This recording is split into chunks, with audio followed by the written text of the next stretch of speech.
Alice, and this is my story. The end. My story.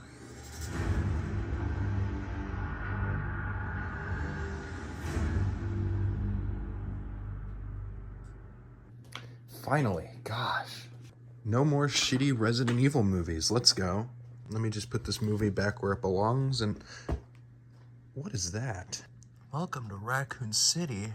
There's another Resident Evil movie? Witness the beginning of evil. God damn it. I think it's safe to assume that there's not a single person in the world who has not heard of Resident Evil. Whether it be through the games, the movies, or the shitty TV show they just put out of it a couple years ago, I legitimately don't think anybody hasn't heard of it. Unless if like you've been living under a rock your whole life. So that being said, I feel like I don't need to explain what Resident Evil is to you guys or what it is about because it is just too well known. Back when the Resident Evil show was coming out is when I decided I wanted to watch the movies. Now, I had no previous experience with the games before I watched the movies or the TV show, so unfortunately those were my introduction to the series, in which my conclusion on the first two films that the first one is okay, and the second one is bad. So over the course of the past couple months, I've been playing catch-up essentially on the other movies. But there was about a month there where I didn't watch Welcome to Raccoon City. I am about 4 years too late on watching this movie and or making a video on it, but fuck it, why not? I was very excited to watch this one because, unlike the others, it does, you know, follow the events of the games. And based on the poster for the movie, it genuinely looked like they actually casted people to look like the characters for the most part.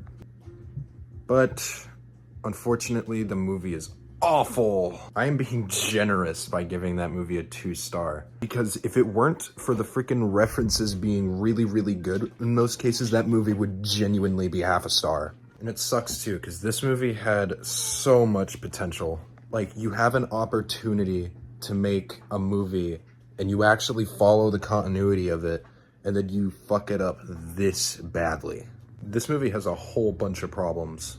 But before I get into any of those problems, I would like to actually look at some of the things that this movie did right.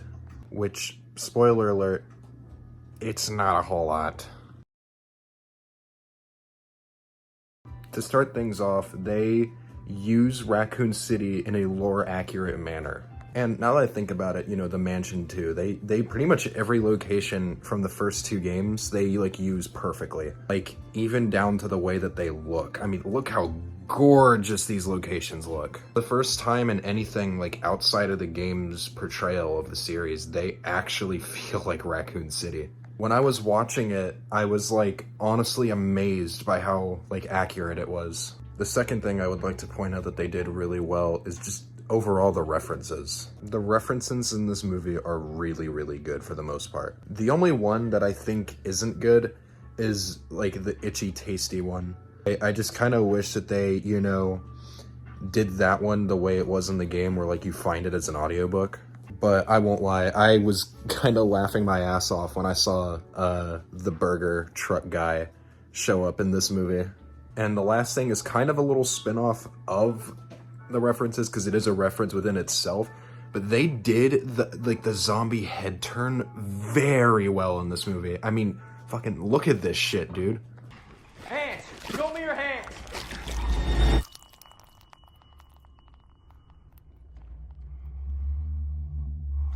Like, it doesn't look exactly the same, but dude, when I saw that, I was so excited that I like actually started laughing in happiness. Now that we got all the positives out of the way, it's time for... The first thing is that even though it is cool that they are telling the movie based off of the game's events, which should be a super positive thing, it almost isn't in this movie because they don't tell it all that well. And what I mean by that is they take the events of the first two games and kind of just cram it into a 1-hour movie. And they also just don't, like, tell it all that accurately either. I know I'm saying that a lot, but it's kind of hard to, like, talk about it without just, you know, spoiling the whole movie. So I'm just going to think of, like, an instance or two where it doesn't work at all. Like, they try to tell the whole part where they go to the mansion, which is the first game, at the same time as, like, Leon dealing with his whole story from the second game, which I'm pretty sure comes after the fact, but whatever. And then on top of that, they also try to talk, or not talk, but tell the Claire orphanage subplot.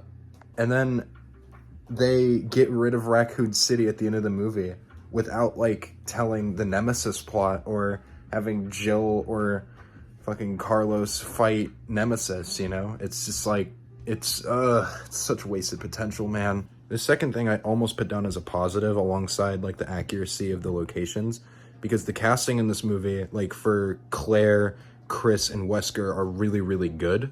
But then they just completely... Dude, they butchered Jill and Leon in this movie. That is not Jill. Leon. And that is not Leon. And it's like, I don't really mind that they miscasted Jill at all, because, you know, she still acts kind of the same, but this is my last fucking issue with this movie. Just mainly, dude, they ruined Leon. If it's not obvious already, Leon is my favorite character. I literally have a fucking poster of him in my room. I just think that his story in the games, where he's a rookie first day on the job, and then the apocalypse happened, and, like, none of his coworkers are there because they're all, like, investigating the mansion. He has to figure this all on himself, is super fucking cool. But this movie ruins it by literally having all of the characters there to be there with him on his first day on the job. This movie, they, like, put him through a bunch of initiation shit, and they, like, treat him like an asshole. Like, they turn him into almost kind of a wimpy, scrawny guy. They took away everything that made him Leon. Like, I'm actually not even joking. There is a part of the movie where Leon, like, opens a cabinet door and, like, sees a weird creature and then goes, guys, you're gonna wanna... I can't even make that up. He legitimately says that in the movie. This is not my Leon. This is. Now, overall, I think this movie is really, really awful. And it is honestly worse than some of the other live-action Resident Evil movies, but not by, like, a whole lot or anything, because those movies are also really bad. I truthfully think that if they did a better job casting Leon and Jill, then this movie would be really, really good. And also, if they didn't, you know, try and cram 3 games into one hour and 50-minute movie. They are making a sequel, or at least I hope they are, because they, you know, did a little, end credit scene teasing one. But yeah, here's a quick little ranking of them from, like, worst to best. That's gonna be the video for today. If you like the review or the video, please share it with others, or don't. It's up to you. But goodbye.